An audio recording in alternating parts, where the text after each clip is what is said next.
Do we?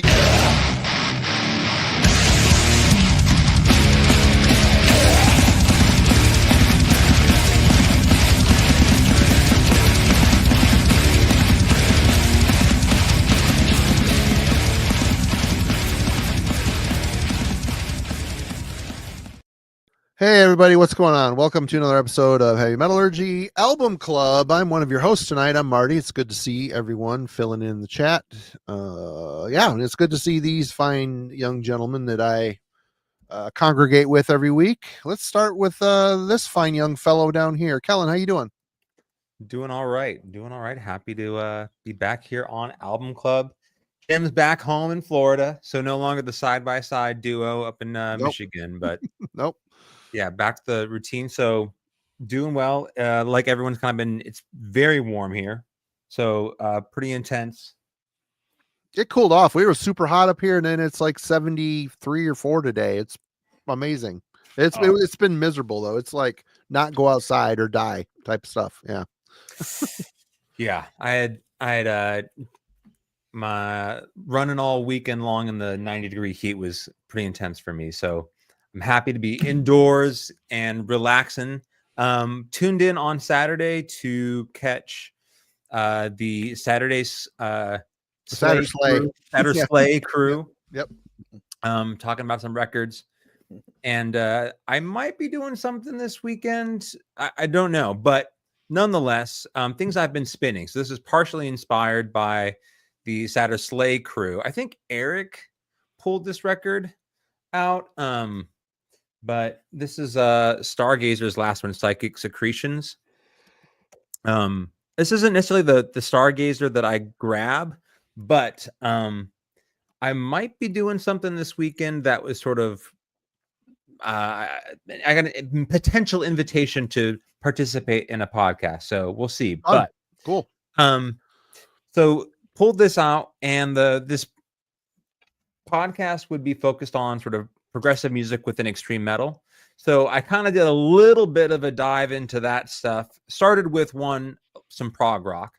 This came to a recommendation from Jeff over at Gas Mask and Hand Grenades.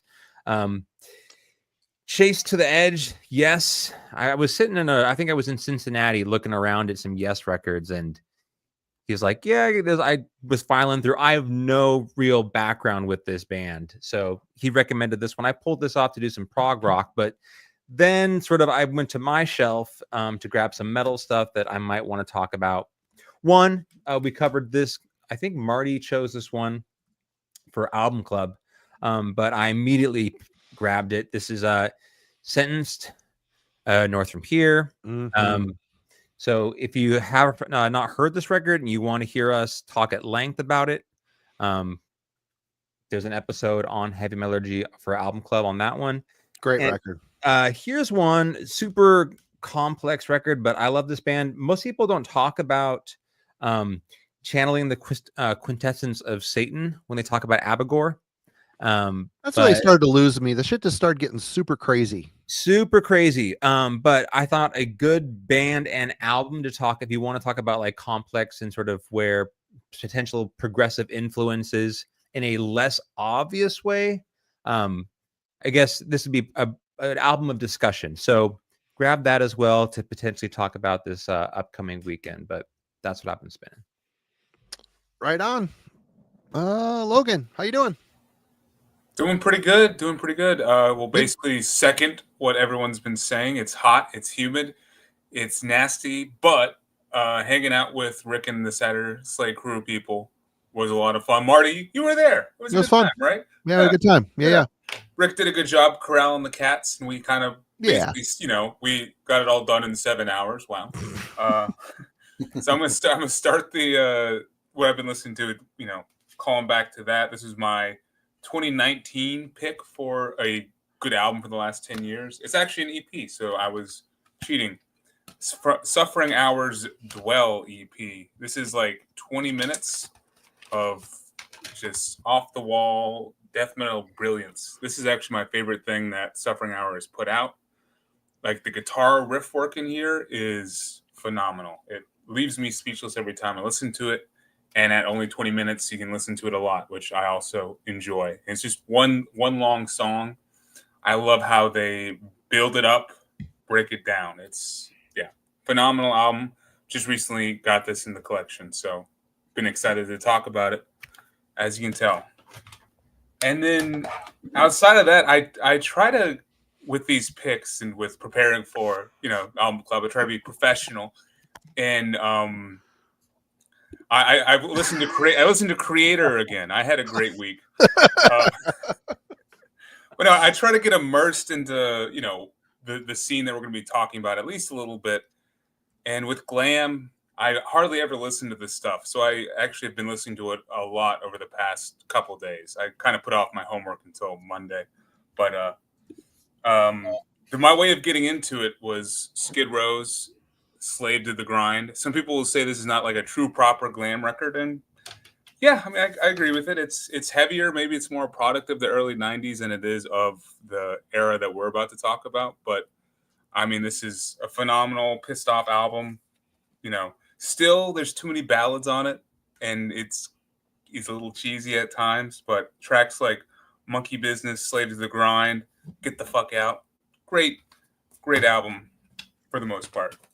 And then I'm a big Van Halen guy, and listening to this album brought the Van Halen out of me. So jamming to Van Halen 2, fun David Lee Roth era stuff. Dance the Night Away, DOA, a lot of good songs off that. And then I've enjoyed some Sammy Hagar, OU812, some late Sammy Hagar stuff. This is definitely AOR, not even close to metal at this point, but it's well written. Eddie Van Halen is a great guitarist, and he shines through this somewhat campy material in tracks like Cabo Wabo and Mine All Mine. It's good stuff. And then Goodwill brought me something kind of Glam related as well. And this is for Alan. I picked up House of Lords, Sahara. I've spun it once. It is very of the 90s, like holding on to Glam, but it's already dead in the water kind of sound. So it was still a fun, interesting first listen. I would love to hear Alan's take on this. I'm gonna have to go. He did a video on House of Lords, right? Or am I imagining that? It sounds familiar. Yeah, I'll check it out. But in honor of him and in the fact that it was only $1, House of Lords. There we go. So I'm ready for some Ratt, I guess, or we'll see. All right, Jim. How about you? Well, my younger brother from Houston. He came to visit my family while I was up in Michigan. We got our timing wrong. Oh, shit balls. But he left behind for me. He bought for me. This is a bootleg of Limmy's last show, the very last one he played, Berlin 2015. The music on this is great, man. I was surprised, his voice was definitely going, and, he's kind of buried in the mix here. But what's crazy is, like, again, his bass playing's right on, man. Even though he was having trouble singing on this, like his last show, man, his playing was like right up there. Like he didn't miss a beat. So it was really cool to hear that, on his way out, man, he could still throw down on that instrument, So a cool record. Very grateful for my brother for picking this up for me. A killer bootleg. I'm happy to add to the collection here. Whilst up in Michigan, the mighty Marty get to me with returnings numinous. I know, Logan, you did a video on this, which everybody should check out. I am definitely a huge fan of Cascadian black metal. Like, I was definitely super into it when it was in its heyday. And I don't mind at all that these guys have brought that sound back. They definitely are doing it with their own twist. It's it harkens back to those sounds, but it's got its own bent to it. So I highly recommend you check it out if you're a fan of, like, obviously, Wolves, but there was another, Ash Borer was another one that comes to mind. I really like Fauna. There's a lot of the Black Owl ritualistic shit on that record. And I don't know if you guys can tell, but man, and Marty, the layout of this thing is fantastic. There's an inlay. I don't know if you can see it. I probably can't barely in the light here. There's an inlay in this right there, like Oh, in the tree. UV spot gloss. Yeah. Yeah, it is absolutely fantastic. This record is amazing. Just for the artwork alone, on top of the sound. So, hails to the mighty Biden Rune. Do yourself a favor, get this. It's awesome in and out. And for on my, this is absolutely going to be on my year end list. This is Sigins. Yep, still in the shrink. I haven't even pulled it out yet. But I'm listening to it streaming. But this is Sigins Helgen Combat. Took me forever to get this because the first place never shipped it, so I had to get it from somewhere else. But from fucking Necros Christos, the singer, and he's playing bass on this. It's awesome. It's like satanic overkill, and if that doesn't move you, I don't know what will. This is an incredibly well played thrash. It's just evil as hell. I can't get enough of it. I've listened to this, maybe a dozen times already. So highly recommend Sigin Helgen Combat. And yep, that's what I've been spending. All right.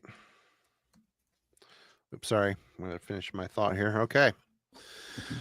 Well, for me, I haven't been listening to a ton of music this week. When Jim was here last week, we, all had a metal night and got together and spun a lot of cool old thrash stuff. I meant to follow up on that. Didn't really. I've kind of just been trying to get work done and been listening to a lot of Ratt, which I'll show here in a second. But me and the kid did have a little trip here yesterday, and I brought this in the car.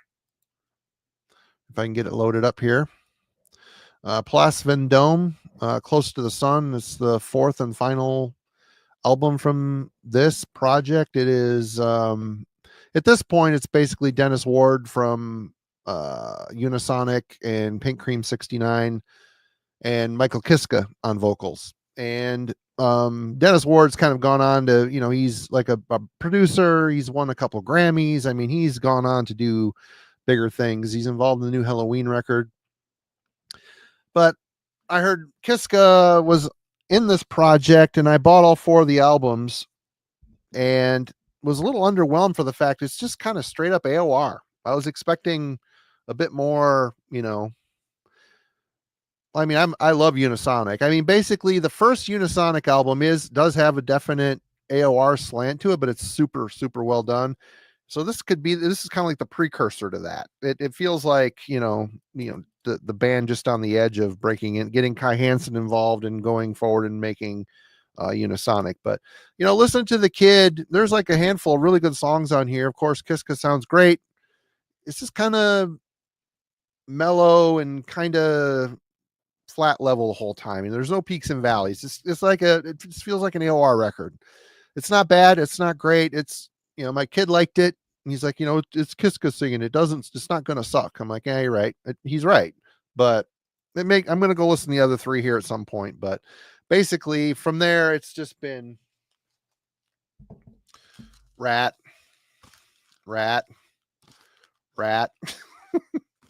And I gotta say, after this week in close observation, Ratt's let me blow myself up here. Rookie mistake. Dancing Undercover might be my favorite of the first 3 full lengths. It's basically Invasion of Your Privacy Part 2, but a bit more bombastic. I think there's a lot more energy on it. I think the production is even bigger, a little more it isn't so the life produced out of it. I think Invasion sounds amazing, don't get me wrong, but it's pretty spit shined. It's polished to the point of, super. But anyway, this record here, I'm just surprised how much I enjoy this record. Dance, of course, Slip of the Lip, kind of Drive Me Crazy is a good song. I mean, they're all good songs. It just sounds like a perfect continuation of Invasion. But that leads us to our talking point tonight. I have a little bit of a breakdown for those of you not familiar with Ratt. Ratt was and is an American glam metal band that had significant commercial success in the 80s, with their albums having been certified as gold, platinum, and multi-platinum by the RIAA. The group is perhaps best known for hits singles such as Round and Round and Lay It Down.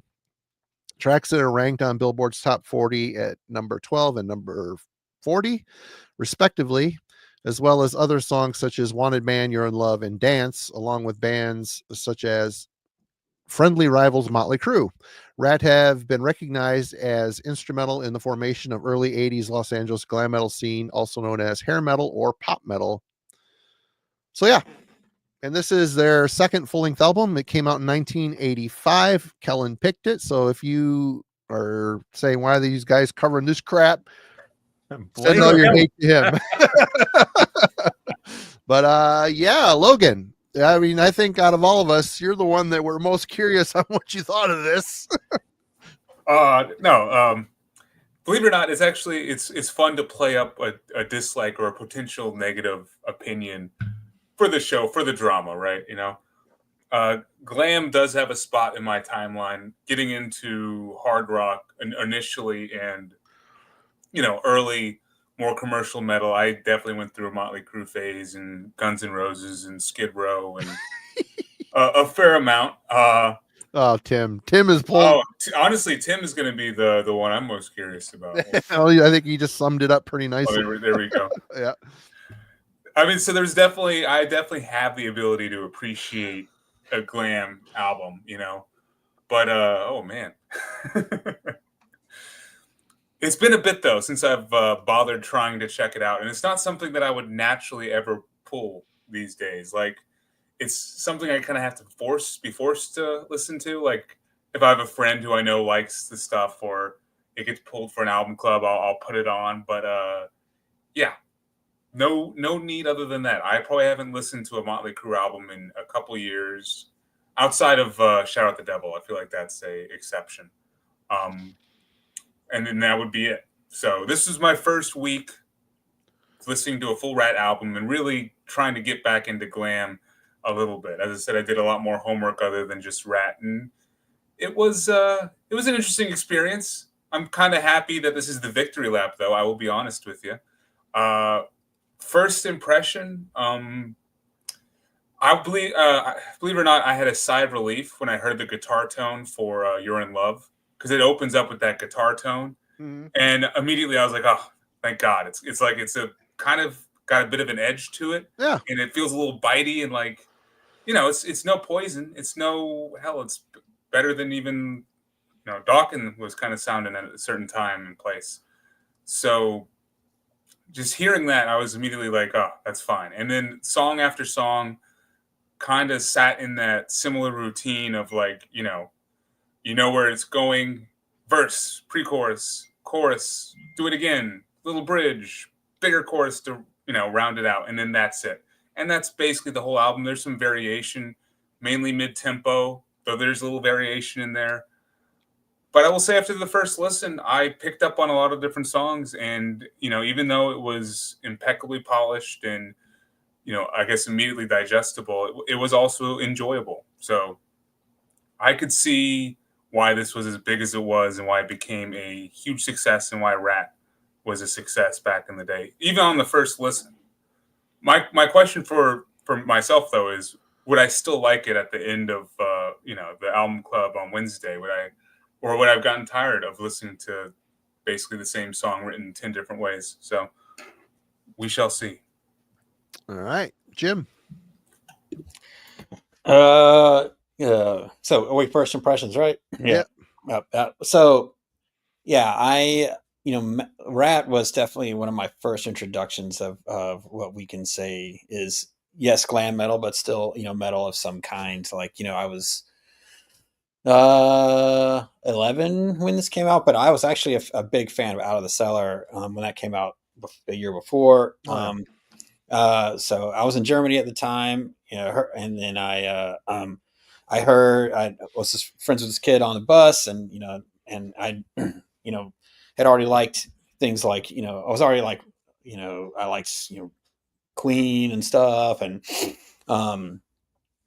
know, had heard, you know, Too Young to Fall in Love of the Shout Out the Devil album, because a friend of mine's sister, she had people ship her videotapes of MTV to Germany, and we would go, and my friends were friends with their parents, and we would watch them. And so I'd already heard the Crew, and I was liking that. And then and then this guy named Jason Gomez, got me an Iron Maiden Power Slave, which was awesome. I didn't have it recorded, but he had the poster on his wall. But it was the dub of Ratt Out of the Cellar on one side and Twisted Sister Stay Hungry on the other was like my first actual physical media. I had my own, Mm-hmm. So Ratt has always been very important to me. That was really, the beginning of my journey into metal. Ratt and Twisted Sister, and so yeah. But I moved back to Germany right when this album came out a year later. So I was back in America, and I loved it. The first song I heard, was the single "Lay It Down," and it just sounded, so heavy to me. The bass line and the drums together, and so it was just a continuation for me of Out of the Cellar. I felt like there was not like a dip in quality at all. Even as a young kid, I thought they were awesome, and being that I'd only heard like Too Young to Fall in Love, which I loved that one song. I was more into Ratt because I actually had the whole albums. It wasn't until later that I realized like heard the Shout of the Devil and Too Fast for Love, and they're arguably heavier records, but I've always felt, and I still do, that Ratt has their musicianship is of a higher quality. Better guitar playing. Definitely better bass playing. Juan Crucier is a great bass player. And so it's cool to talk about that. So I was always kind of like, back in the day, it was like there was sort of this rivalry going on, but I was always on the Ratt side of things. And also because it seemed like way more people were into Motley Crue, and I thought Theater of Pain sucked. When that one came out, even as a kid, I was like disappointed. I'm like, Smoke in the Boys Room. What happened to Shout of the Devil? What happened to the spikes and the flames? And I was like, at least Ratt were always kind of consistent, with their glam. But anyway, so long story short, this first impression was loved this record from the start. I actually had a little bit better access to money, so I actually bought this tape and had it, and so definitely one of my first purchases, along with real quote unquote purchases, like along with Metal Health, Quiet Riot, and stuff like that. So yeah, great album, great band up to a point. I kind of they kind of stopped for me after Dancing Undercover, but everything there and back, I love. So so this might be one of the only bands on Album Club that we've covered that's not in Metal Archives. So I think this is a lot of new ground for us in many ways. Yeah. So kudos to you, Kellen, for digging deep. And I'm not afraid to say it. This is some glam I can get behind. Kverotek was on Archives, Jim. They weren't on Archives either? No. Okay. Yeah. So okay. I remember that being infinitely annoying. Yeah. Yeah. Nice. Yeah. All right. For me, I mean, I wish, 1985, I wish I could say, oh no, I was just listening to metal, and no, that stuff was starting to enter into my hemisphere.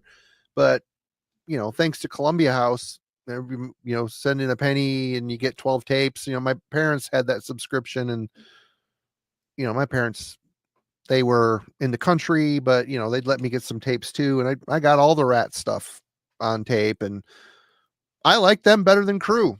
I did. And to say that, I mean, I had Cinderella. I liked the first two Cinderella records. I recently rebought those on CD. All the Ratt stuff. Recently got a couple Tesla records, which are it's just bluesy hard rock. It's like this stuff has got it's got its place, and it's fun to listen to on occasion. But yeah, back then, man, Invasion of Your Privacy. I mean, I loved Out of the Cellar, but Invasion, for some reason, it just seemed more mystical. All that swirling reverb. I mean, Stephen Pearcy's got so much crap on his voice on this thing. You can hear a delay, you can hear reverb. It sounds like he's singing in an echo chamber. It's pretty crazy. But yeah, I mean, first impression, I was blown away by it, and I do prefer Dancing Undercover these days, but still putting it on, it's great. The hits are the hits, but I even like the deeper cuts on here too, which we will get into as we go. But that leads us to Mr. Kellen, again, this is one of those bands, knowing your punk background and all I was shocked that this is even going to sit on your shelf. Yeah, I mean, that's a great intro because this was like, for me as a teenager, Glam was kind of like the antithesis, like your mortal enemy. Like everything about this world, when I was a young teenager, felt like something that you would want to bury into the past and never be a part of. I just felt completely divorced by it to the end. Beyond that, it seemed to, at that point in my life, like everything that this music sort of stood for, I also kind of hated. So I just, there was no way I wanted to get into this at all. It's been a long time coming, but I would say like over the years, the more my first impression, I probably heard this on the radio and didn't know who it was, right? Mm-hmm. It was just another radio pop song from the 80s, some random like popular band. Like I had no I probably heard Round and Round or Lay It Down sometime on the radio, whatever, sitting in the dentist's office waiting to get my braces. But like I that was probably what I knew of this band, right? It had that kind of like pop culture nonsense that I heard in the background. So it's been a long time coming, but like for metalheads who I appreciate and sort of learn from, they continually would talk about this time period during the 1980s in a way that was continually sort of putting it on my radar and pushing me to kind of explore something that I had written off for a long time. And it was difficult to get there. So I've done it in sort of incremental steps. Like I've developed an affection for Wasp. That was my first place to go to. Wasp is a kind of a special, right? It's special, right, yeah. But you understand the inroad there, oh, right? Yeah. Oh yeah. And sort of as more and more people sort of encouraged me, you have someone. I remember watching a video from Eric Bauer who showed an early Crew record and being like, "Screw your Portal records. This is real." Like kind of telling people to not think about it in the way that most people are trying to assume Glam is without sort of investigating it further. So I'd seen Ratt pulled up several times, Jeff, I know Dennis is in the chat, like people who have brought it up, who were there in the 80s, participated in the heavy metal scene, especially in California in the 1980s. And we're sort of like pushing this, being like, this is something that you need to sort of investigate. Even if I'm just on the outside watching it, it proved worthy of my time. So I wanted to kind of revisit this band in a way that's like, all right, I've got so many decades now underneath my belt of listening to more and more just traditional heavy metal. How am I going to approach this part of its history without the same kind of bias and sort of immaturity potentially that I had as a young teenager? Well, it's good that you did, because you didn't have to. You didn't even have to approach it at all. You could have said, whatever, this is crap. But right. Cheers for trying, Sure. So grab the first 2 LPs and kind of starting there. But yeah, so that's my first impression with this record was to some degree, pleasantly surprised. And that I would say that's been my sort of impression with the first 2 records as a whole, getting the chance to listen to them in person. So, okay. So question for tonight. Pull it up here for you. So I'm a part of a generation that came of age at the end of the 90s. I spent my teenage years trying to leave behind or even running from the metal that I was immediately introduced to: groove, industrial, goth, and nu metal. In the years to follow and looking back now, I maybe didn't explicitly recognize or understand it, but there was a progressive desire to make metal the real thing. This, however, goes beyond making death metal primitive or black metal transgressive, but a fascination with every dimension of 1980s iconography. bands previously cordoned off and buried, the likes of Iron Maiden and Manowar, now spoke equally to the present as the past. All of this has been on the table for discovery, except for glam. What about this history, culture, and music has proven to be wholly anachronistic to a generation obsessed with recontextualizing and reimagining a world beyond their experience?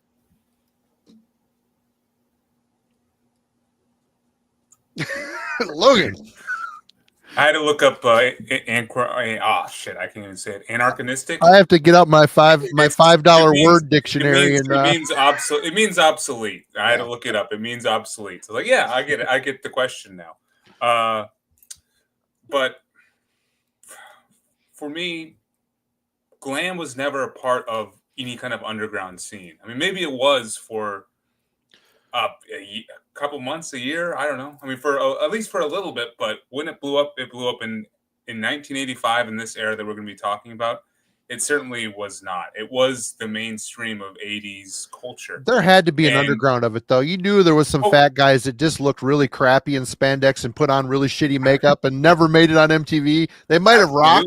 They might have rocked, but they were too fat and fucking ugly to be on TV. Absolutely. Yeah. I mean, there's a whole bunch of these bands that were still trying to be bands in 1990 or coming out as, people were moving to LA in 1990 to make it big as a glam band. Like, it's hard to imagine something sadder than that. And then 1991 comes around. But they all got lumped into 1980s popular culture. Like, to me, glam is more a part of that culture and zeitgeist than it is metal. Just from I think it still belongs in the metal footnote hierarchy, but like, you're more likely to see a glam showcase or a glam cover band in the realm of like, oh, let's throw back to the 80s weekend, let's have a throwback 80s party, or VH1 classic remembering the 80s. It's more, that's how they fit into the American culture, I think, more so than through heavy music.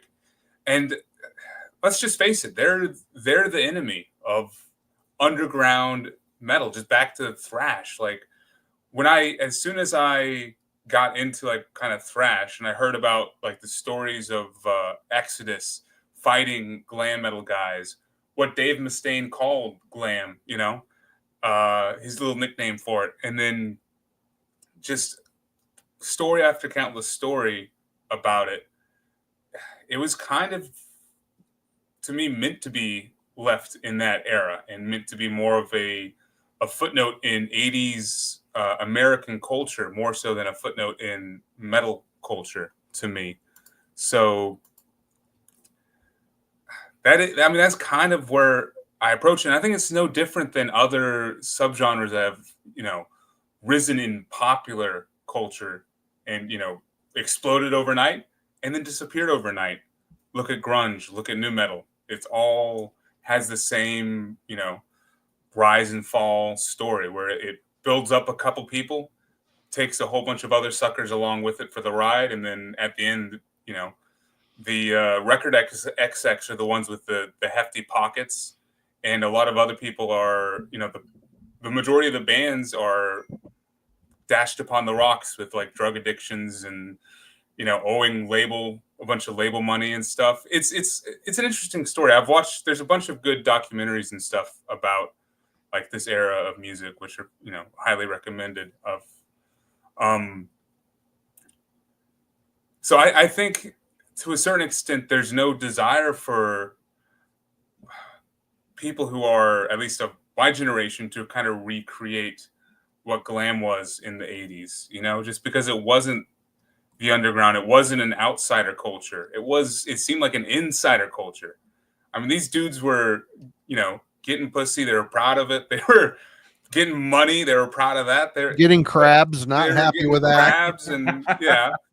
But it's just everything that like the underground is kind of not, is what is represented by glam.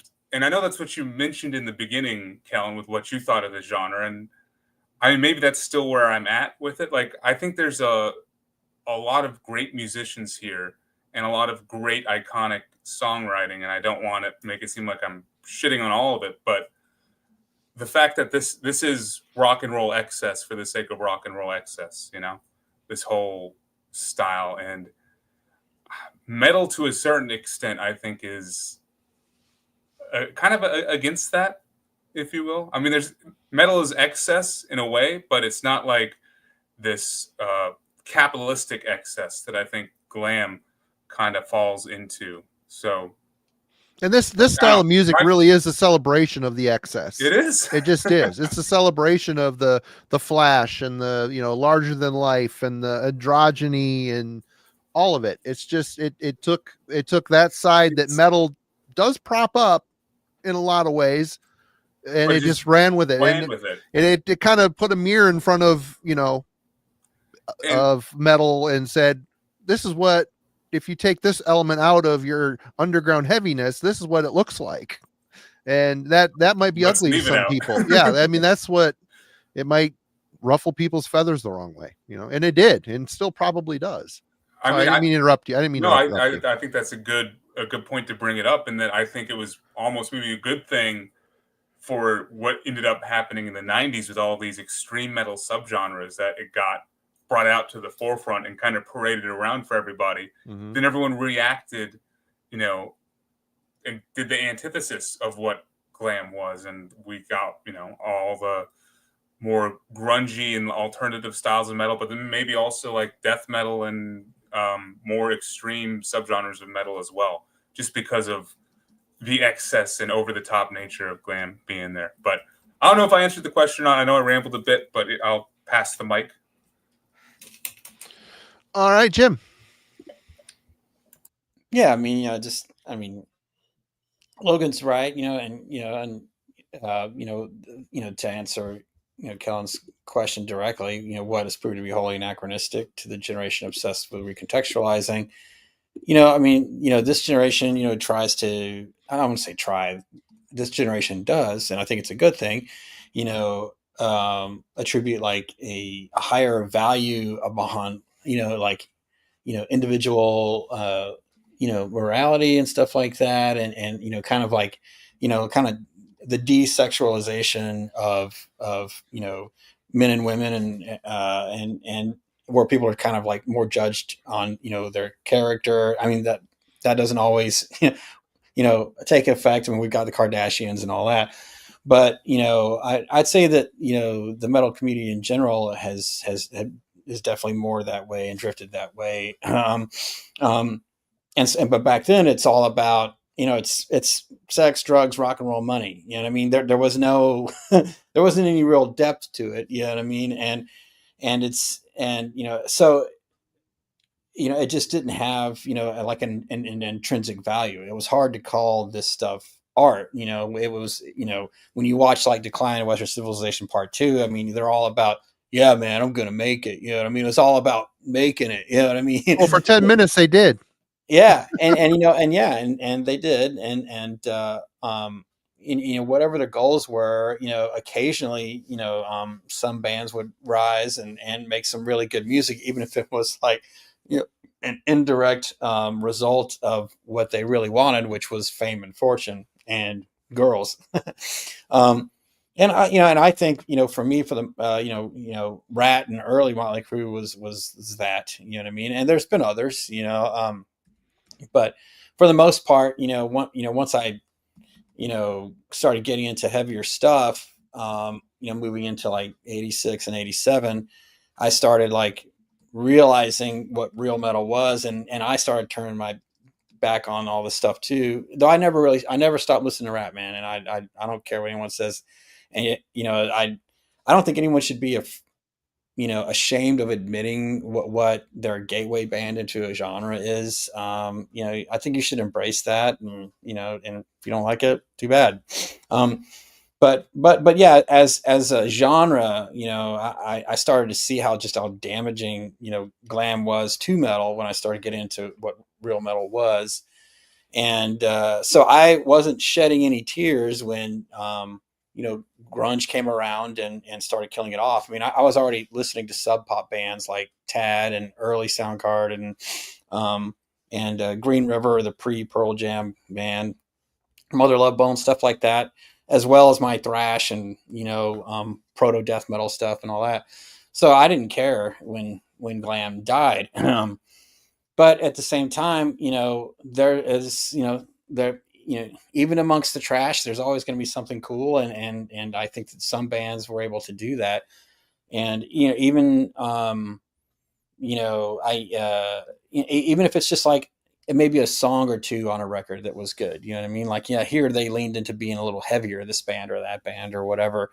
So, I'm not going to completely kill off, disassociate, Glam with metal's history. I don't think it's possible, even if you just like, kind of see it as an eyesore. It was there, and metal's just like anything else in life. Nothing is perfect. There's dark sides and good sides and bad sides to everything. Whether we're talking about music or art, films, any art form, or just anything in the universe. There's always good and bad. But like anything else as well, there's little bits of good within that bad. And so for me, it's I don't know. I think it's I can't. For the most part, I can't think of any subgenre where I can discount it entirely. Like there's always every little subgenre, every little music form, and not just metal. Every form of music has talent, whether you like the sound or not.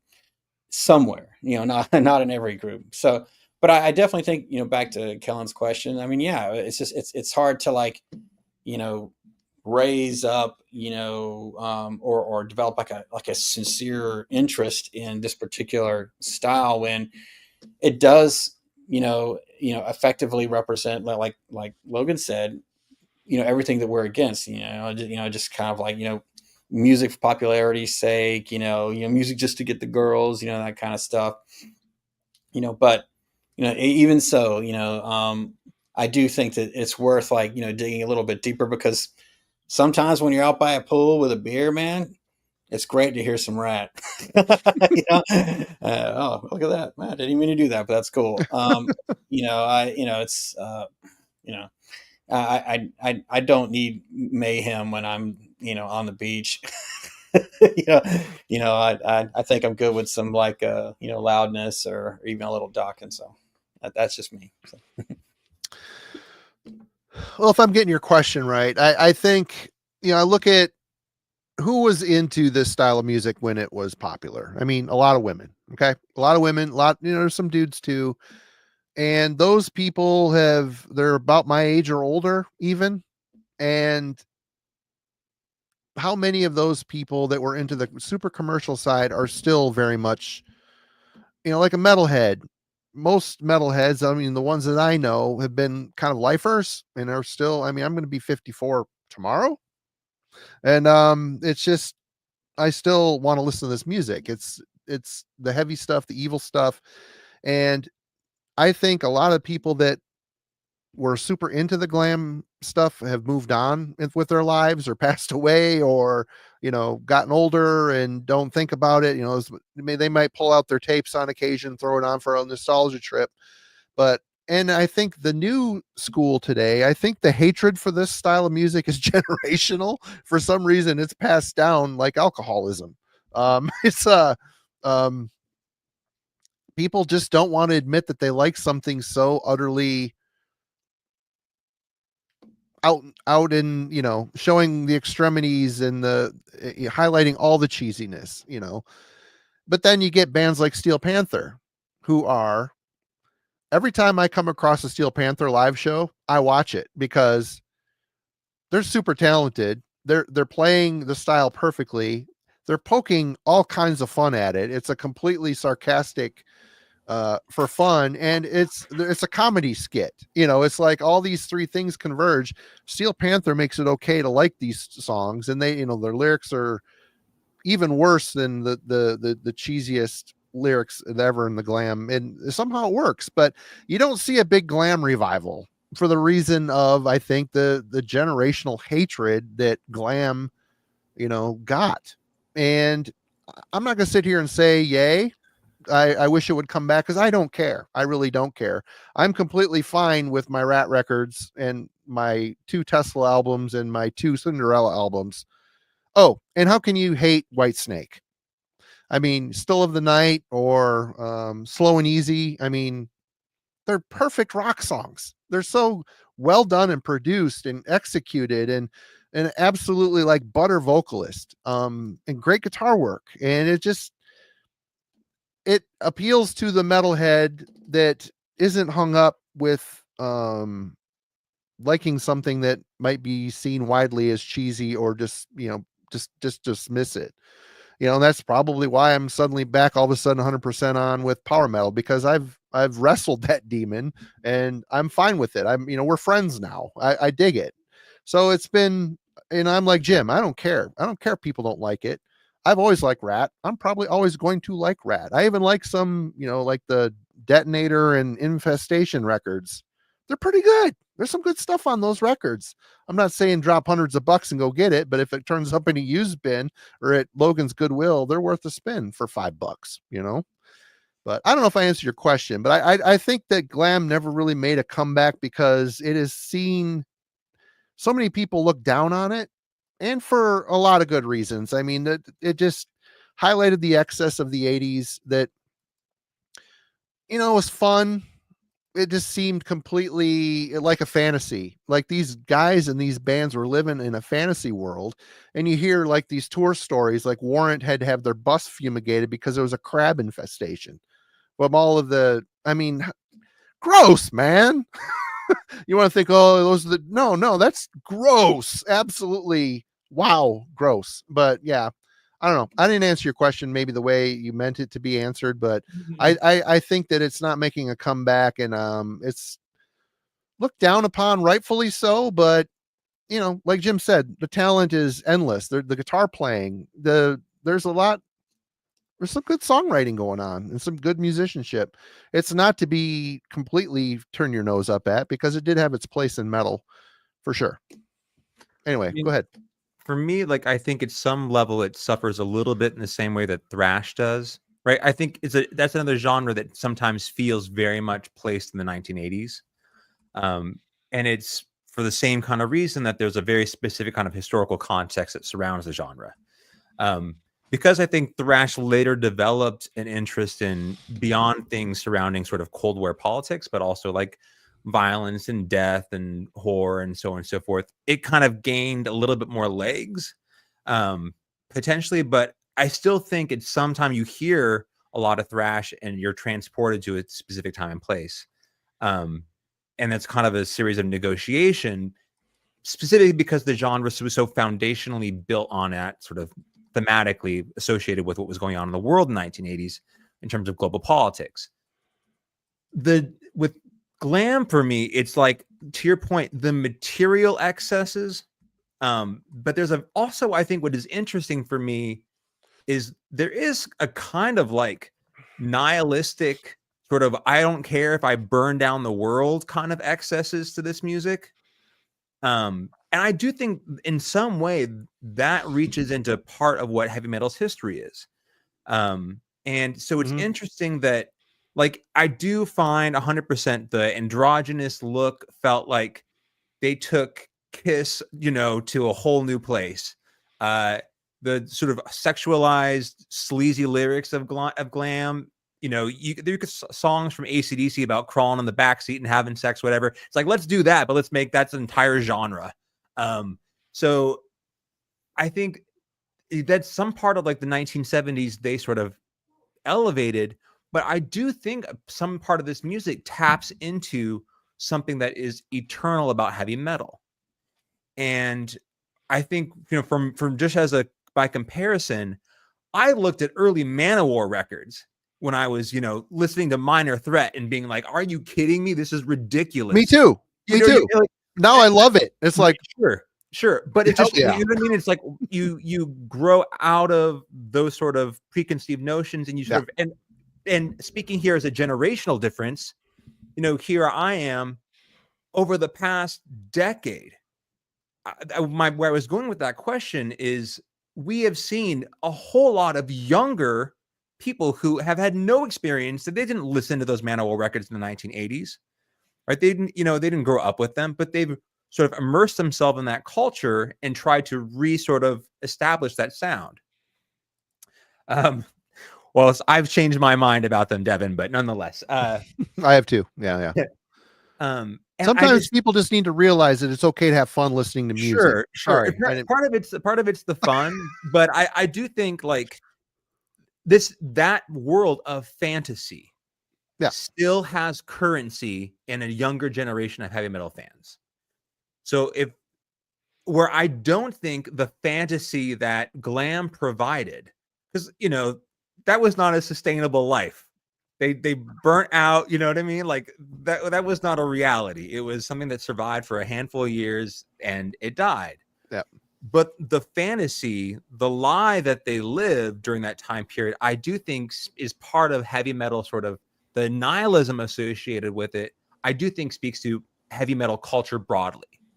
And so I just think it's interesting that hasn't sort of recirculated its way into a younger generation who's trying to understand that. I don't have an answer for what that would look like or sound like.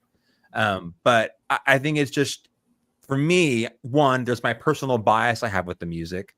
Two, like I haven't seen a path forward with it. Like I don't know what it would look like in the future, or for it to sort of reemerge in some sort of like pastiche of what it was previously. So I just was kind of, because both you and Jim kind of had that immediate, like, yeah, we grew up with it. It was on the radio in the same way that, but like Logan and I, man, it's a stretch. It's a big ask. So it's been a slow sort of turn inward to that genre. Yep.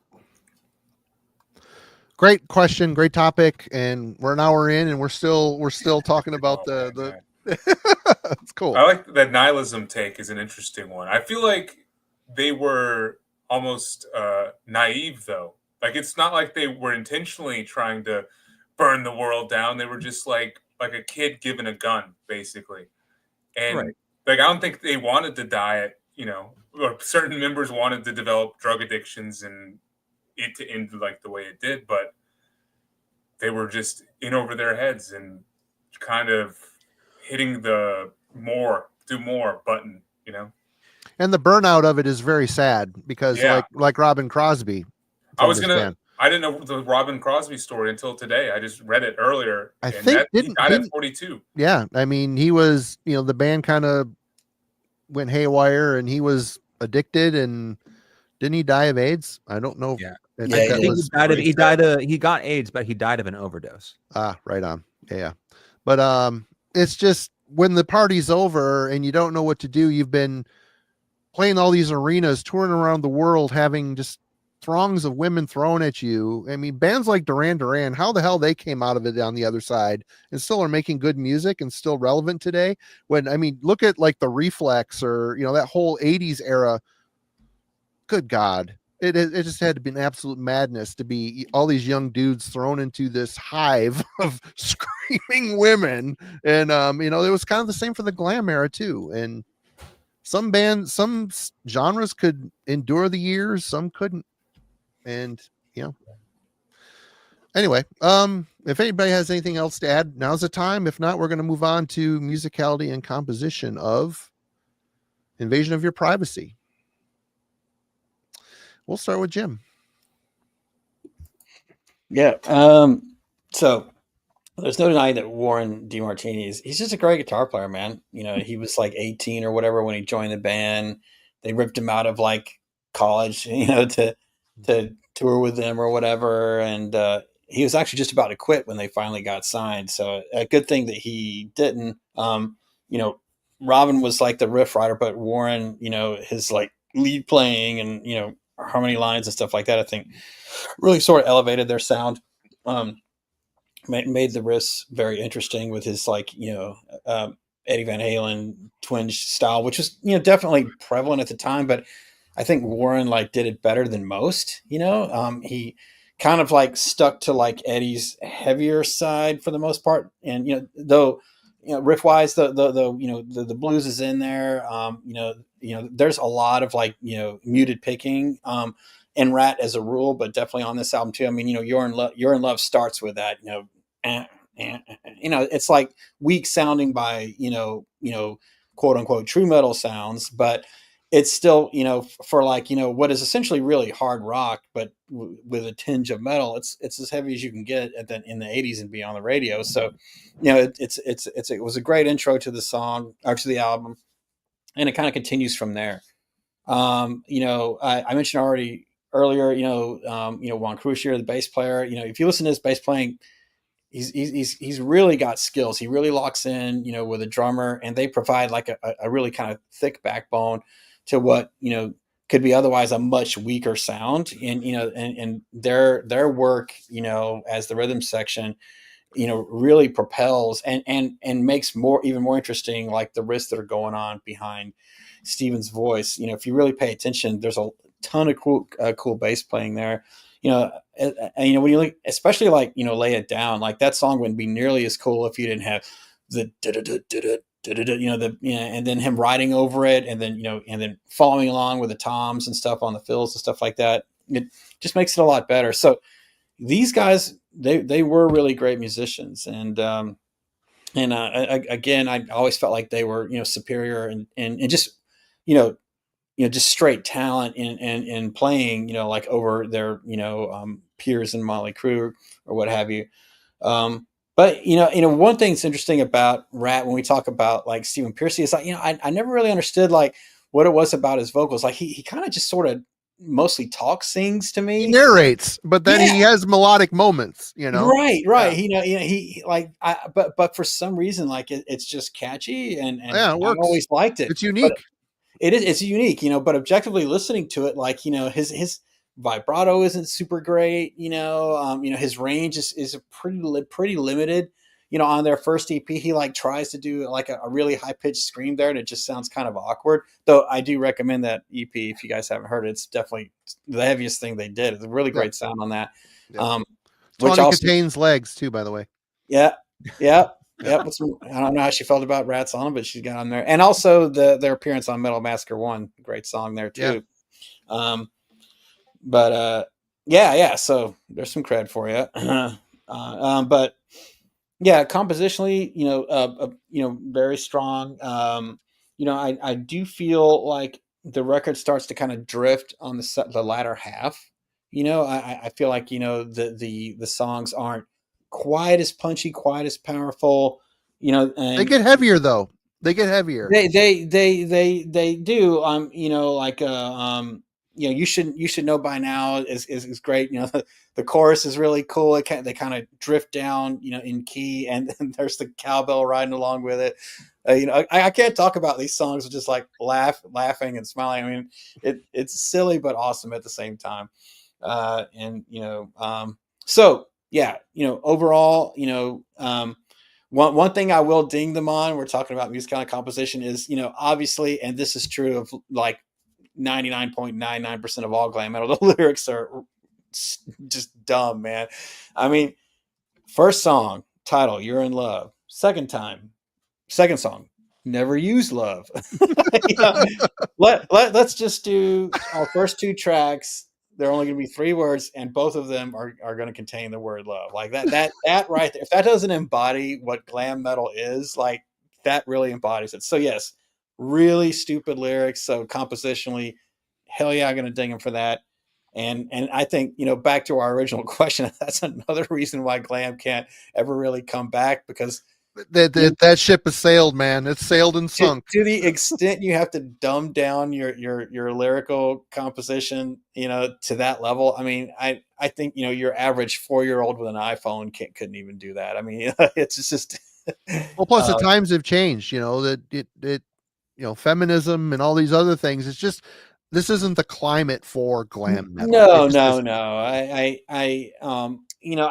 wouldn't put it past, just seeing like, how humanity has gone for someone to try as a reaction to bring that kind of thing back. And rightfully so. I mean, it's gross, but it's still, I try to see that come back now. It just doesn't fit, man. It just doesn't, No. So yeah, musically, this record there, lyrically, it's laughable, but still fun.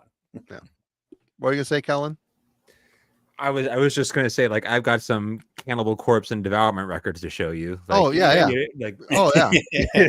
It's just changed. It's gotten worse in some ways, but I mean, yeah, I don't want to get too distracted. We're talking about composition here, but I think it's a whole other subject of like talking about this band, this world, and conversations surrounding sex. Because in some ways, I feel like this is just like you roll your eyes, but it's not shocking anymore, and probably in the same way it was.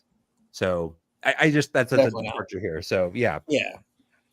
You're up, Kellen. Why don't you talk about what you think about it? I guess I don't want to I'll differ too much from Jim in terms of the guitar work. It was interesting. I'm glad that you provided some clarity in terms of like the roles there.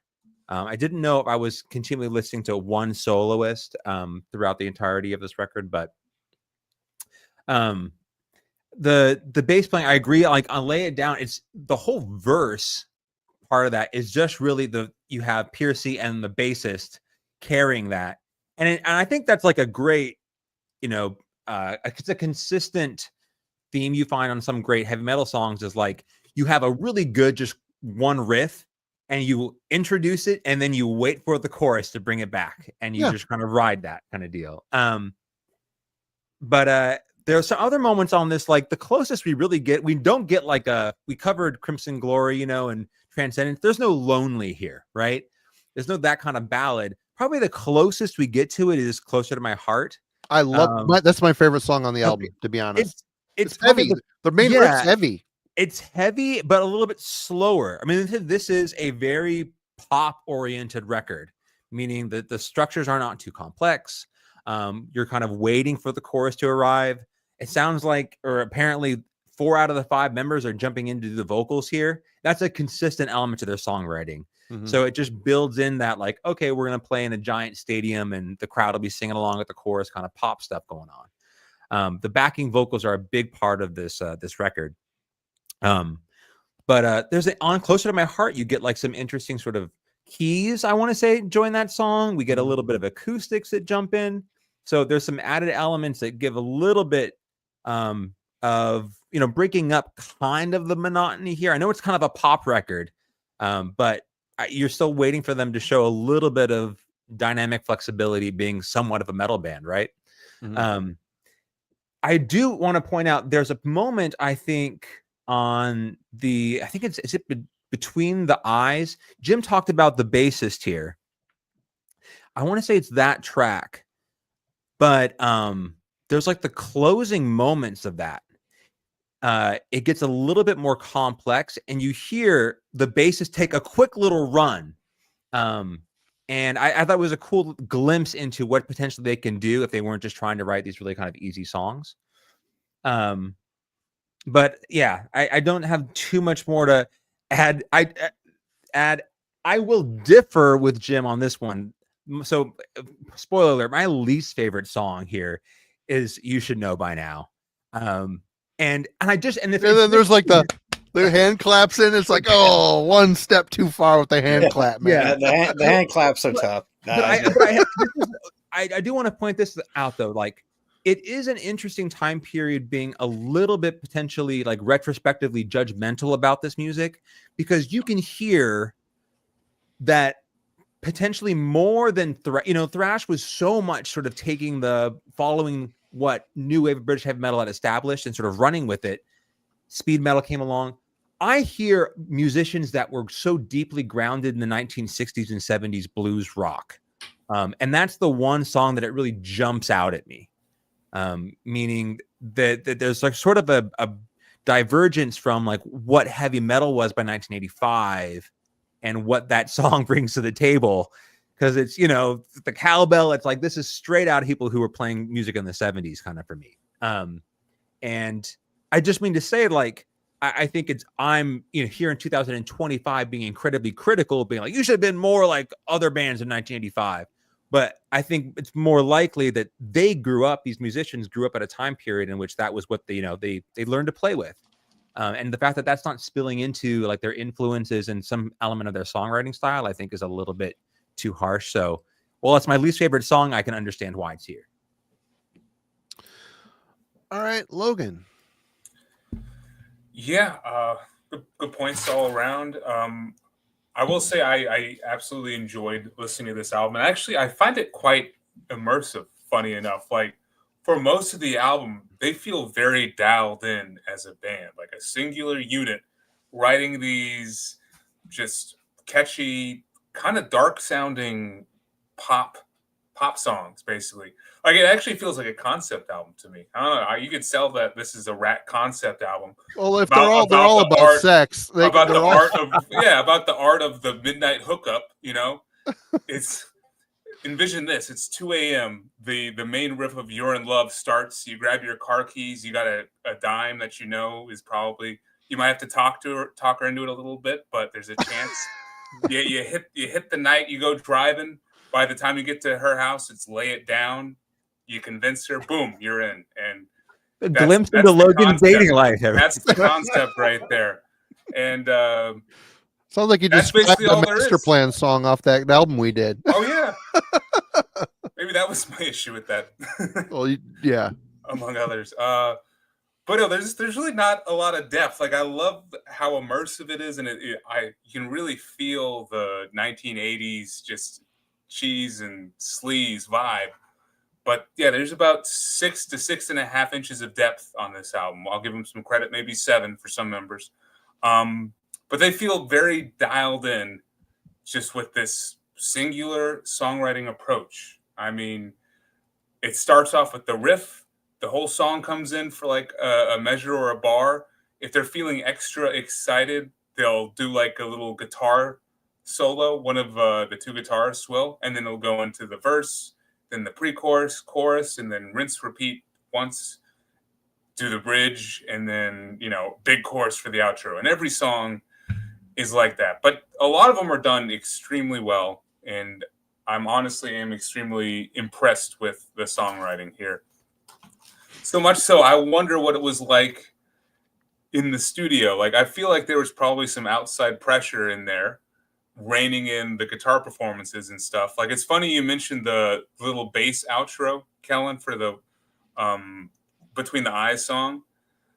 With these little guitar licks that pop up from time to time, I feel like there was some studio people being like, rein it in. You can't, you don't need a guitar solo here. This guitar solo is supposed to be there. It's supposed to be this long, this many measures. You got to do it like this and like that. And that was maybe one of the driving factors of the album.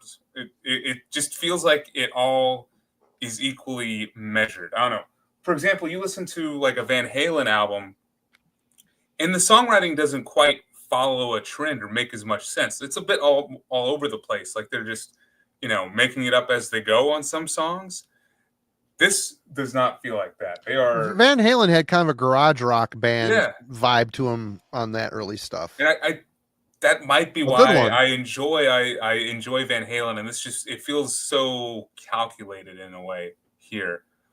And I'm not trying to say it is a bad thing necessarily, because it's enjoyable. You know what you're going to get. The riff writing is great. I mean, the opening riffs for Lay It Down, Give It All, I'm With You on Straight to the Heart, Closer to My Heart.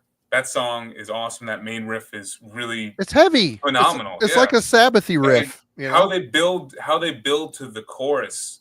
The chorus is great too. How they build to that chorus with the pre-chorus is perfect. The bass work there is exceptionally. Oh, that you broke your promises. Yes. That whole part in through there. Yeah, for sure. It's that one's definitely my favorite song on the album as well. And all the guitar, all the playing and the instrumentation here is superb. I do like Stephen Pearcy's vocals as well. He's got a slight edge. I mean, and he's just a better singer than Dokken, Vince Neil. I mean, I like Dokken, but man, he's just weak sauce. He doesn't have much behind it, right? There's nothing behind it. And Vince Neil as well. He just really had like that shouty enunciation has always been his problem. And he's kind of a similar singer though. He's a narrating kind of singer too. He kind of talks. But a step down for sure. Yeah, definitely a step down. Like the power behind Pearcy's vocals, I think, maybe that's the production speaking through it, but it's impressive. I will say one of the things that bothers me, and not just about Ratt, but maybe the scene as well, and Kellen already mentioned it, but it's just you can tell they're pulling from the 60s. Like it's the feeling of sometimes how the guitar is played and how they choose ways to write songs. It makes me think that they're just very heavily influenced by the Beatles, Chuck Berry, Lionel Richie, all of these like more rock and roll guys, which is fine. And it's absolutely makes sense that that's who they would want to emulate because that's who they, grew up on. But I definitely remember interviews with Nikki Sixx where he basically alluded as much that he's a huge Beatles fan. And that always, crept into the music. But sometimes it creeps a little bit too much and it just transports me to this like rock and roll diner, like 1950s style with like the checkers and plaids everywhere. And, and that's just not the vibe I'm looking for. So it kind of takes me out of it. And yeah, that one song at the end, You Should Know By Now. That's not a good song. I'll save that for the favorite, least favorite. But yeah, that's basically what I just said as a whole song. But still good album. Yeah, for me, Tim's not wrong. He's lambasting it for the verse, chorus. Everything is a service to the big chorus, which could be said, about power metal too. Power metal, you listen to a Sabaton song and it seems like they write these amazing epic choruses first and then try to lump a song around it. But with Ratt on this thing, nothing is really out of place here. It's a little front loaded. I think the more energetic songs are at the beginning, and about the midway point it starts to you get the Closer to My Heart song, which I love that song, but it tries to present as a ballad and it just isn't. It's too heavy. It's just a thoughtful, more emotive piece. With some keys that are in there for the lead up. It just has a sparkly atmosphere to it. It's just weird. And I really have always liked that song. But, I'm not going to keep going on it because we've all kind of beat a dead horse here. But the songwriting and composition on here it does what it does very well. And yeah, I think they could have maybe sprinkled a bit more, higher energy songs throughout, to get us to the end, but they didn't. And even though there's, the album kind of lands on a more of a mid-paced rocker type of thing, the songs are still really good. I like where Stephen goes not lyrically, but with his voice. There's some very melodic. He takes it up into a higher register on occasion to show that he can sing. I got a bug fly around here. He can sing pretty decent. And I don't know. I just think they did some things really right on here. And the album that comes after it, they do those things a little bit better, a little more heavy at times too. But yeah, I think it's a really well written record, and we'll get into the production. Jim, you go first since Logan is parts unknown. Yeah. The album, it's a little less in your face than Out of the Cellar was. The guitars feel like a little bit thinner. But and also the album has just kind of like this aura about it. Like it's just it feels darker. Like it's strange. Like I'd say like Out of the Cellar sounds heavier to me, but Invasion of Privacy sounds darker somehow. I can't really put my finger on what it is. Maybe there's a little bit more delay in it. There's just a little bit more of a balance between the instruments where Out of the Cellar is like guitar and vocal for it. I feel like the instruments are more kind of like even sort of here. But the overall effect though, and maybe it's to Marty's point, the last half of the songs, they get a slower pace, which has this like kind of counterintuitively makes them sound heavier and when they're playing a little bit slower like that. But it has like an overall like more bleak feel, to it. Even though the lyrics are love, party, sad, girl, whatever. If you just take it at the riffs, I get that sort of pullback from it, from the production. But I think it's great. I like that they didn't just rehash, Out of the Cellar. I feel like it's a great follow-up to Out of the Cellar, but I don't feel like it sounds like Outliers. It sounds like Ratt, but it doesn't sound like Out of the Cellar. It has its own unique sound. I think even like the cover lends itself to it. You've got this like kind of like purple hued cover with, Tawny Katane, but she's kind of like sort of silhouetted and then like this kind of half darkness or whatever. Like everything about it kind of like, it has almost more of a dreamy sort of feel to it. And this the model on this one is not Tawny Katane. It's another lady. It's not? I can't remember her name. I thought that was Robbin's girlfriend in that one. But, no, she's Tawny Katane's on these two. Oh, okay. This well, other whoever one, she is. I can't remember her name. It might be in here. Oh, that's right. I read she's a Playboy model on that one. Yeah. So anyway, but still, like it has that feel, but I think I attribute that greatly to not just songwriting. I really do think the production is part of that. Again, the bass tones cut through greatly. Mm-hmm. The drums sound right. I love the tom sound and what they do with Stephen's vocals. There is a lot of effects on them, but a lot. Yeah. They come and go too. They're not all the time. They put it on certain points. Right. But what's cool is like I don't think Stephen really needs it. Like even though he, like to your point, Marty, kind of narrates songs. Yeah. You can understand what he's saying. He's got great enunciation for the style. He's a good performer. He's always really clear and I think that's what kind of carries it and actually lent to their success. Easy for someone to jump in and sing along to, this isn't Chris Barnes here, but take that as what you will. But yeah, I think that, it almost has kind of a wet tonality to the production.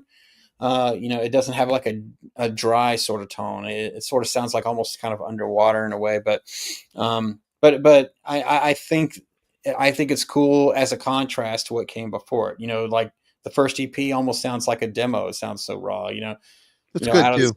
Yeah, it's great. And Out of the Cellar is definitely more is cleaner, better produced, heavier, and I actually way prefer the version of Back for More on Out of the Cellar than I do on the EP. I think it's way better.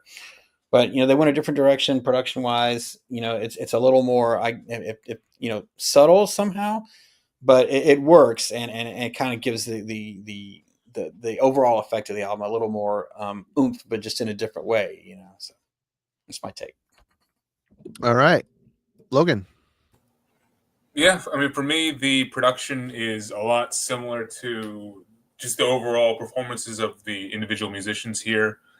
It's impeccable and perfectly fits the image of the band. I think it kind of feels dark overall, and as I said, it feels like a night out in 1985. But there's still a slight edge to it, just enough of a danger in there, and mainly that's because of the guitar tone. I'm a big fan of the guitar tone in this album, and just how it kind of cuts through just a little bit, just enough through that slick overall production, and is really the main force driving the music besides the choruses. But still, the riffs are probably the most important part, honestly, to me as a listener. Like the choruses are great, but if the riffs weren't there to get me to the choruses, I don't think I would have enjoyed these songs, the ones that I did enjoy. And that's in large part because of the production. For the other instruments, I really do like how the bass sounds on here. It's perfectly audible. I think the bass does a lot for certain, big song moments, like building up to choruses. And because of the production, it really helps be right up there in the front of the mix. So yeah, no issue there. Yeah, I really can't complain too much about the production. I think it's perfect for what the album is, and any other material, it would have been lost. But I think the fact that this really is not a metal record to me and is a pop, like hard rockish pop album, is why it works. Mm-hmm. It works pretty well. You just want to be able to hear everything and kind of feel the emotional heft of the vocals and the guitar work, and you can't. So the fact that it feels dark and has the feeling of just 1980s nostalgia, I think, is the icing on the cake for it. So big fan of the production. Kellen. Yeah, so I guess the summation for me would be it's there's enough reverb on it, and just that kind of whatever sleazy, sweaty character that glam metal is known for, to be dark, but it's also clear enough and distinct to be a pop record. Like it strikes the balance between those two characteristics enough for me. My criticism, like I think the mid-range to the upper like reaches of the sound here are really clear. So that works well for all the sort of vocal sort of you join in and sing along with the song elements. But my criticism would be the bottom end. I mean, the drumming performance here isn't like explosive, but I do think the lower aspects, like the kick drum here, almost sounds a little bit too diffuse. Like there's not enough sort of clarity for me in terms of picking out that moment. It's not a highlight in the record. The drummer, for the most part, doesn't do a lot of crazy fills. Obviously, it's not like moving at an incredibly fast speed, but there are parts of this record that do feel a little bit swallowed up or quiet. So, oh God, here we go. You know what? I'm gonna keep going here and not let TJ, our little peanut gallery, chime in. But that'd be my one criticism for this record. I do think like the bottom end of it, like the bass sounds great, but like the kick drum on the bottom end of this record, I think feels a little bit too sort of swallowed up with the rest of the mix. It just sounds like this is on Atlantic, right? I seem to remember the tape spine being white with and it benefits from the money from a major label behind it. And I was just reading as we were talking here a little bit, the critics initially panned this record because it was too commercial. From going from Out of the Cellar into this, it just felt like more of a commercial dive, but you know what? It blew up because of that, and it appealed to a much wider crowd. And I listened to this thing and I hear it's like they went in and said, okay, Kiss, Creatures of the Night, that Eric Carr drum sound that was done in an airplane hangar. We want that, but process it a bit more. So there's a bigness, a hugeness to the drums to me. And the guitars are really tight and compact. They have a great tone. They just cut through the mix. It sounds so good. The lead work, it all sounds perfect.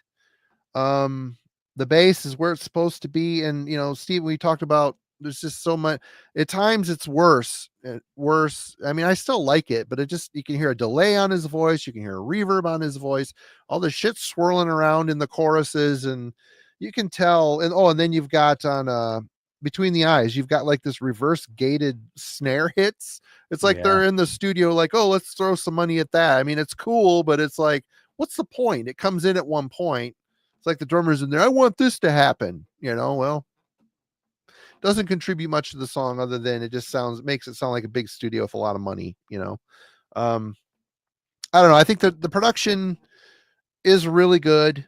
It's in some ways they've kind of produced the shit out. It's really slick. But thanks to the effects and stuff, the attention to the vocals, and there's a mystical vibe to the album still. Even though it's very commercial sounding, there's a mystical vibe to it, which has always been kind of a cool addition to their sound, I think. And let's talk about favorite, least favorite songs. Kellen.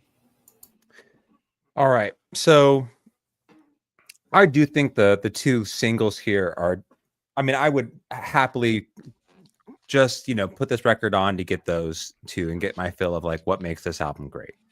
So You're in Love and Lay It Down, they're great like pop metal tracks. Yep. No complaints at all. I would return to those.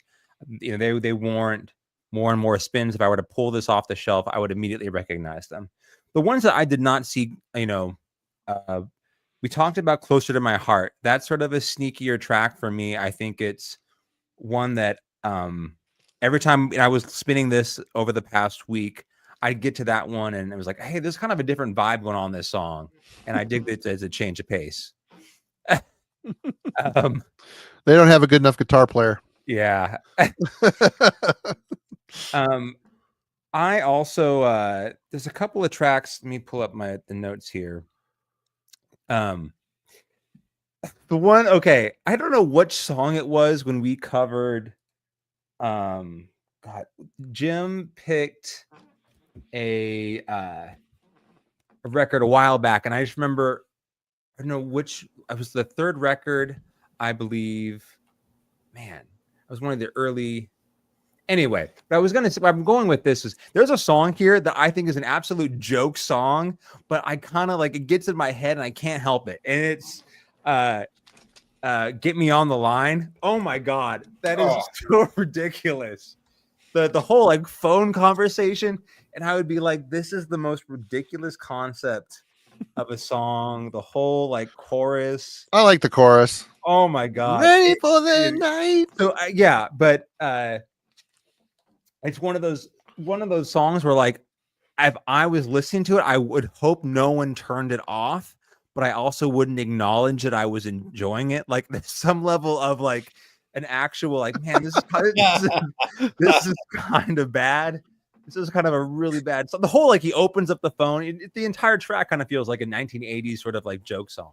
Like you'd be nervous someone would see you bobbing your head or tapping your foot. Like oh, please don't change it. Like every time this would come up, I would be like, man, I cannot believe I'm kind of enjoying this. But so that's, I mean, if you want to call it a guilty pleasure, whatever, but that's one song that I did not see sort of coming. But I talked about it earlier. You Should Know by Now just feels that one. There's like a few moments where I just were like, oh, that's a lean too far back in time for me. It kind of takes me out of the vibe of like a sleazy glam record, which is what I'm here for. And so that's kind of the one turn off over the course of this record for me. All right. Logan.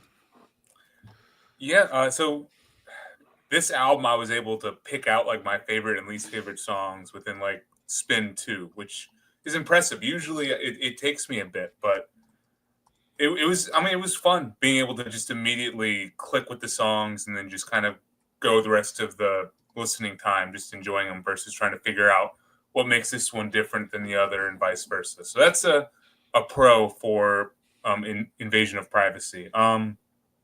Yeah, the singles are great.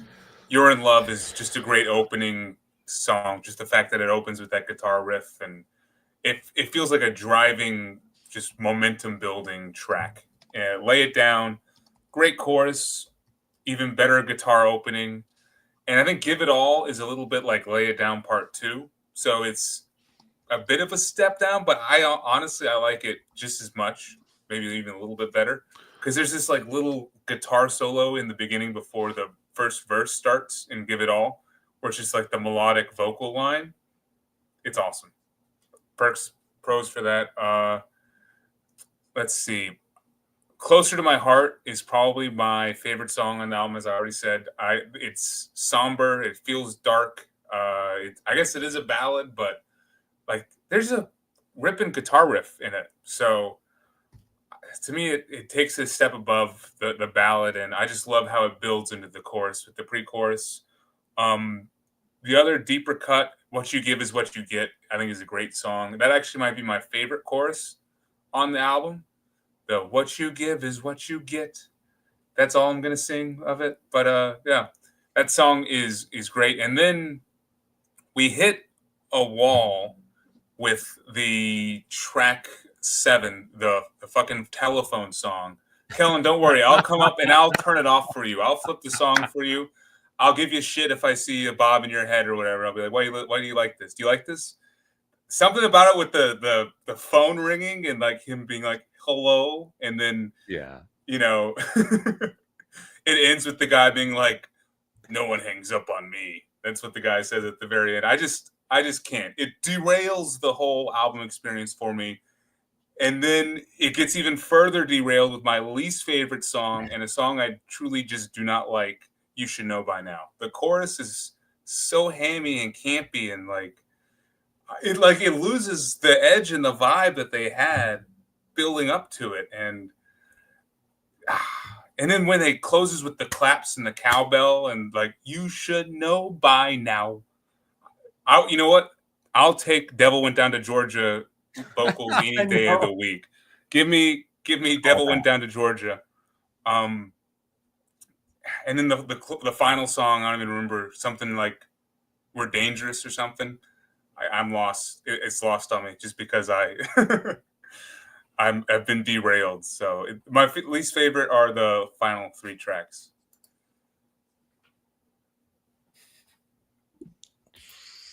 So I guess I will talk. I think Marty had to step out. I kind of aligned with Kellen.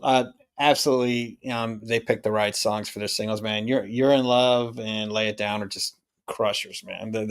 They're great. They're heavy sounding. They're catchy. They represent everything that Ratt's about. They're sleaze, but they're well performed. They're definitely, for me, the strongest songs on the record. I really like Between the Eyes and What You Give Is What You Get. I think that's a great kind of duo of the songs there. I like the kind of electroacoustic thing they do on the riff on the chorus for Between the Eyes.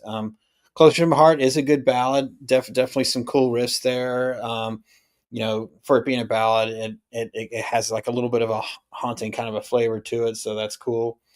Give It All is a great song. But yeah, that's sort of 1-2 punch of Get Me On the Line. Got Me On the Line, You Should Know by Now is I wrote for Got Me On the Line. I wrote Feels a Bit Phoned In. There's your dad joke. Had to do it. And then it's funny because how they lead right into one another. It's like the verse riff of You Should Know by Now is kind of like the other riff, the main riff, and Got Me On the Line, but backwards kind of until they go into the chorus where they drop down the tempo and drop the key down. And I actually don't mind the chorus. But what I don't like about You Should Know by Now is that stupid Chuck Berry solo at the beginning. That that kills it for me. It just completely, it takes me out of it. It is out of character for them. They kind of lose their, the vibe is different. Yeah. The vibe is different. It doesn't match any other song on the album. I think the riff on the chorus behind the vocal actually helps redeem it a little bit, but yeah, when you hear that thing, when you hear that kind of Gretsch guitar, thing, it really kills the vibe of the record. And yeah, the clapping is stupid. And I always wondered for Got Me On the Line, were they just kidding with that? Nobody hangs up on me. Or were they trying to be funny? Surely he's not trying to be serious with that. I mean, I always wondered that. Even back in the day, I always thought it was kind of dumb. I'm like, yeah, he's kidding, right? I don't know. I hope I'm right, but either way, it makes it sound goofy.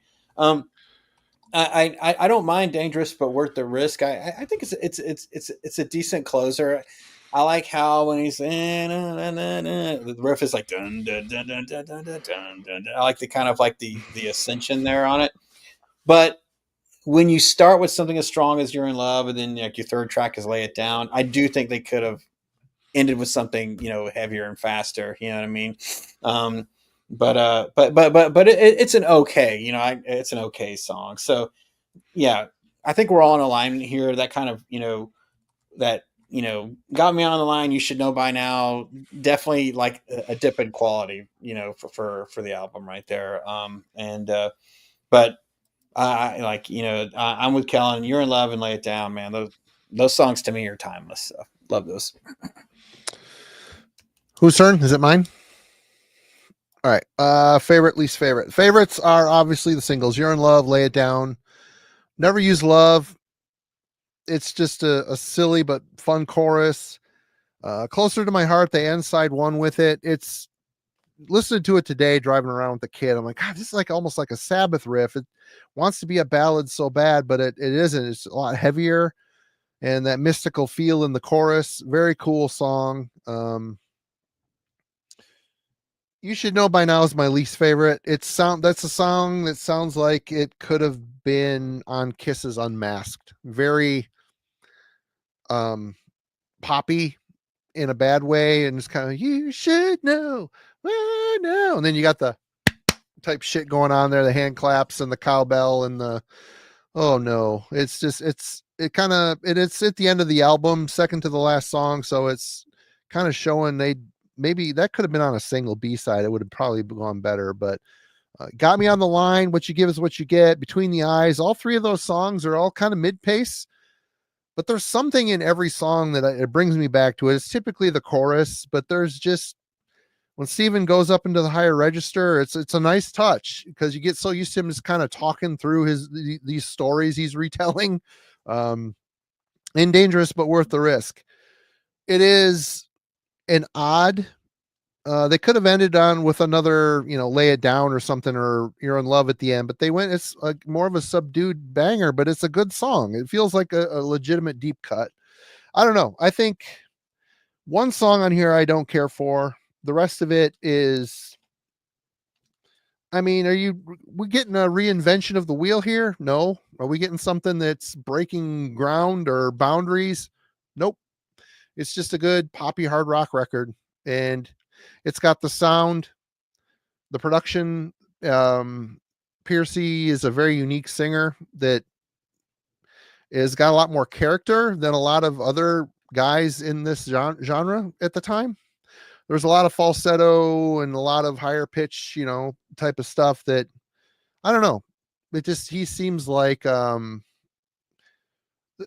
kind of, I mentioned in the intro that to me, they always sounded like, yeah, they were in the glam. They were classified as a glam band, but they had kind of a from the streets vibe to them somewhat, but they polished it up with, studio stuff. And I don't know, especially when you hear like the first EP, it's just, they're a very streetsy sounding garage band, and they got better as they went. They have a couple amazing songwriters, guitar player. Yeah. But let's get to our, I think I already kind of said what I was going to say with the judgment final thoughts, but Logan, what are your thoughts on this? How are you left after a week of Ratt and roll? Honestly, it was a fun couple days. It was, I enjoyed kind of diving a little bit into Glam and to Ratt and into other bands like Dokken. I've never really listened to Dokken before, and I was checking them out. It's fun, catchy music with really surface level goals, but if that's all the goal is, then your ability to appreciate it is pretty easy. And I could see myself enjoying this.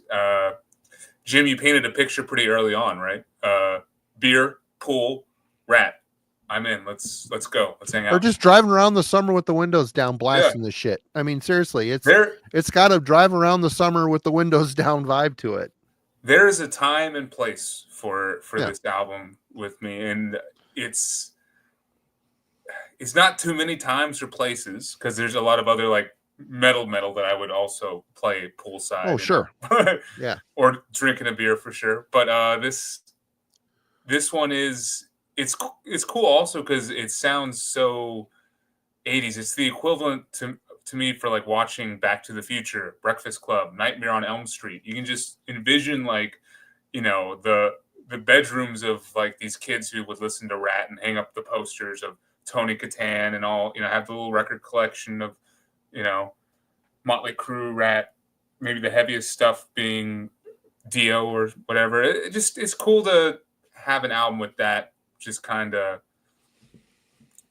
coming off of it as you dive in. And it's kind of cool having a box of records in that whole realm. You mentioned all those. It's good to be flipping through the fun time party rock / metal, the Dios, the Crews, the Ratts, the Dokken, all. It's fun. It's good stuff. I think it's worth having a section of the collection where it's literally it's just fun, carefree. Yep. Summer. I'm out barbecuing some meat on the grill. I got, something cool on like that. Famous words. It's fun to have fun. And this fits that. And it has a unique feel, I think, with just it's so sleazy, so sex motivated, so love motivated. It's a unique take, I think, on the sound as well. So it's probably in my top 5 of all glam metal albums I've ever heard. That's not saying much. I'm not well versed in the genre. I mean, I'm comparing it basically to Motley Crue and Skid Row and Guns N' Roses, but it's up there. But it's a 7.7 maybe. It tanks itself with the last 3 tracks. I just can't handle that. I like but it. It's worth. I'm gonna try to. I'll find it. Here's how I'm gonna find it. It's gonna be in a used bin, scuffed to shit. Maybe water damage, been through a hurricane. It'll be $8. I'll pick it up. That's gonna be the goal. All right, Jim. Yeah, related a little bit of my history at the beginning of the nights. Obviously Ratt was a gateway band for me.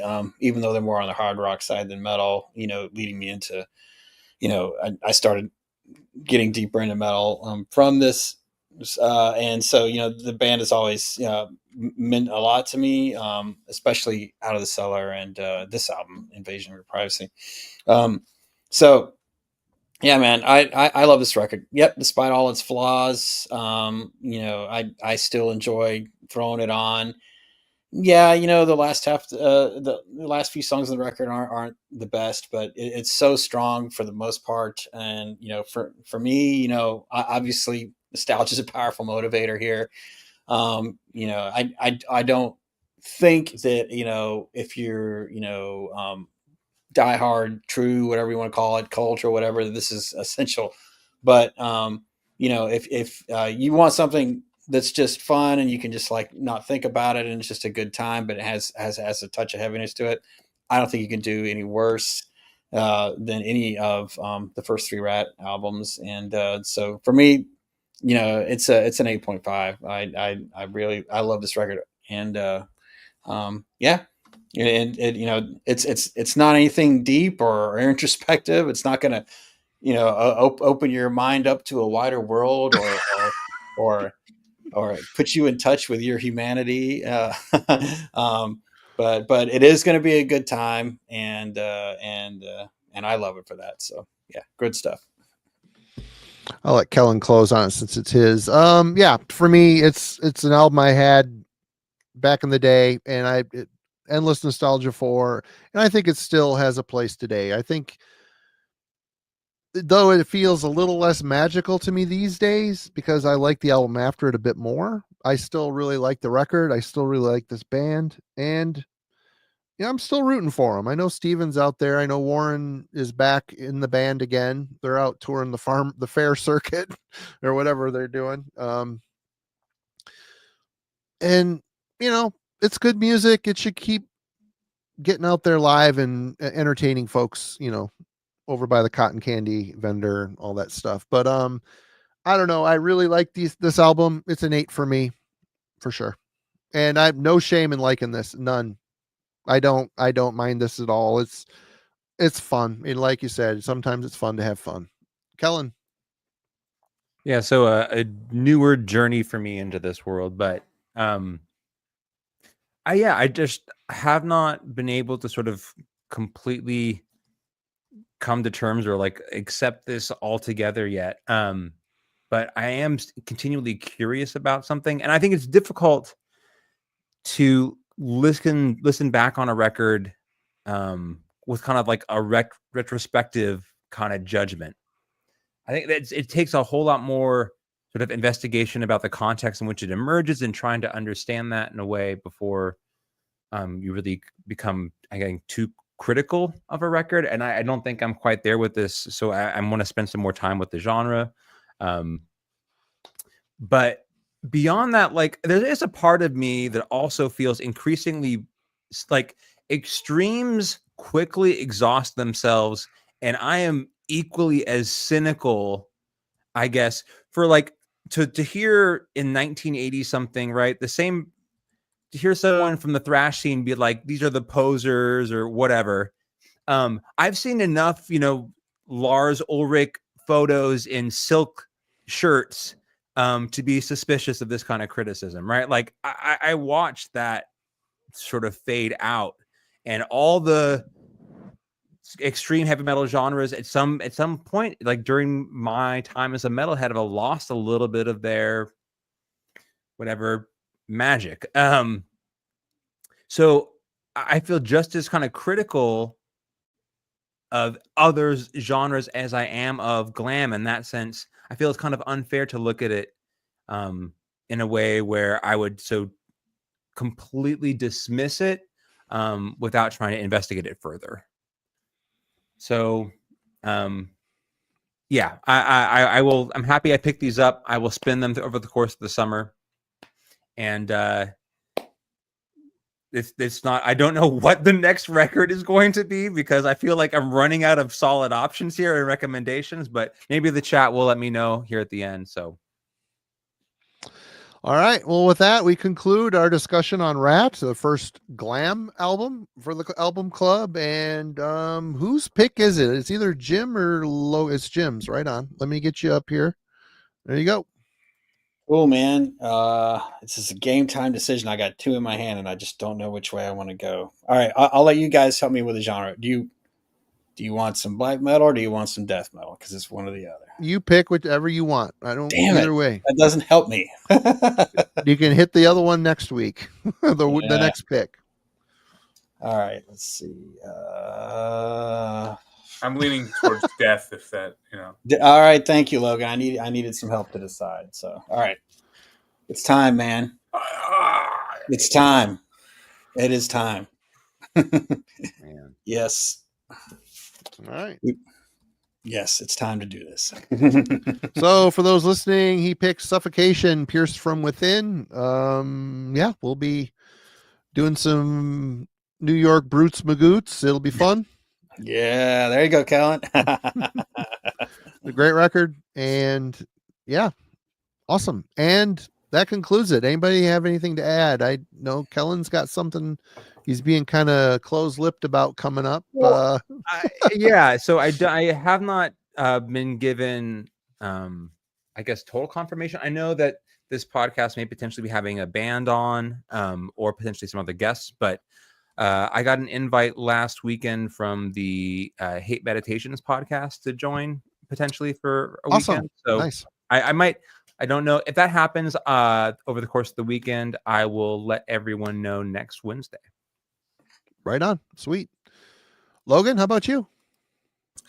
I'm actually shooting a current, or I'm editing a video about my current Goodwill pickups. I know there's a lot of people who are very interested on the edge of their seat. You know, was there more along with House of Lords that I picked up? Maybe some Bullet Boys. Wow. Some Lynch Mob. Tune in for all the good stuff from Goodwill. Coming soon. Right on. Jim, anything? No. Literally nothing. All right. Well, for those that go check out the Dreadful Minutes, Logan and myself were on the favorite albums between 2015 and 2025 for 10 years. And it was fun. Nice long discussion over at Rick's channel. Go check out the Dreadful Minutes. And show notes on Friday. Mark Riddick will be joining us, and we're going to be talking about our favorite and least favorite metal logos. So, and Mark has done all of the sketches for the thumbnails, and it's pretty sweet. He outdid himself yet again. So come join us for that. And yeah, until then, we'll see you next week for Suffocation, and take care. Have a good night.